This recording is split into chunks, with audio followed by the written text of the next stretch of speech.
আসসালামু আলাইকুম। আশা করি সকালে ভালো আছেন। বাংলাদেশ সরকারের বর্তমান কিছু উদ্যোগ খুবই প্রশংসনীয়। তার মধ্যে অন্যতম একটি উদ্যোগ আমরা এখানে দেখতে পাচ্ছি, গ্রামীণ পর্যায়ে টেলিকমিউনিকেশন ব্যবস্থার উন্নতি সাধনের জন্য মূলত এখানে কাজ চলছে। এই যে এই গাড়িটি দিয়ে এই কাজ চলছে, এখানে পানি ব্যবহার করে একটি যন্ত্রের সাহায্যে এখানে গর্ত করা হচ্ছে এবং এই নিচ দিয়ে সম্ভবত ওয়াইফাই কানেকশন, টেলিকমিউনিকেশনের যেই যন্ত্রপাতিগুলো আছে, তারগুলো আছে, সেগুলো নিয়ে যাওয়া হবে। আপাতত গর্তের কাজ করতেই দেখছি, এখানে এর বাইরে কিছু দেখছি না। সামনে ছোট্ট কিছু পাইপ দেখা যাচ্ছে, সেটি যদি দেখাই আপনাদেরকে, সম্ভবত পাইপ লাইনের মাধ্যমে এই কাজটি সম্পন্ন করা হবে। এই কাজ সম্পর্কে এখনও কোনো তথ্য সংগ্রহ করতে পারিনি। আর এখানে যারা আছেন কর্তৃপক্ষের কেউ নেই। কর্তৃপক্ষের যদি কেউ থাকতো তাহলে হয়তো তাদের সাথে যোগাযোগ করে বিষয়টা জানা যেত।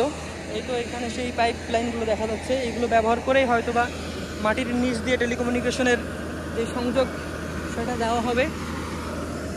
কর্তৃপক্ষের কেউ থাকলে তাদের কাছ থেকে বিষয়গুলো জেনে সমাজে তাদের সাথে শেয়ার করে দিত, কিন্তু সেই সুযোগটা এখানে থাকছে না। কিন্তু এই পদ্ধতিটি খুবই ইউনিক।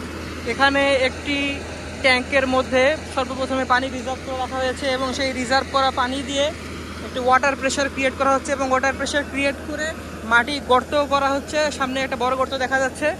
এখানে যে পাইপগুলো আছে সেই পাইপগুলো সম্ভবত নিচ দিয়ে প্রবেশ করিয়ে দেওয়া হবে এবং পরবর্তীতে ওই গর্ততে হয়তো একটা পয়েন্ট হিসেবে ব্যবহার করা হবে।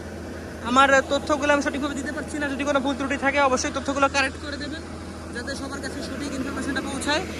মূলত আমি যে বার্তাটি দিতে পারছি বর্তমানে সেটি হচ্ছে বাংলাদেশের প্রান্তিক পর্যায়ে গ্রামগঞ্জে যেখানে বর্তমানেও ইন্টারনেট ব্যবহারের পর্যাপ্ততা নেই, ইন্টারনেট কানেকশন খুবই স্লো, সেখানে সুপারফাস্ট বা ব্রডব্যান্ড কানেকশন চালু করার উদ্যোগ নেওয়া হয়েছে মূলত, যেটা আমি মনে করছি।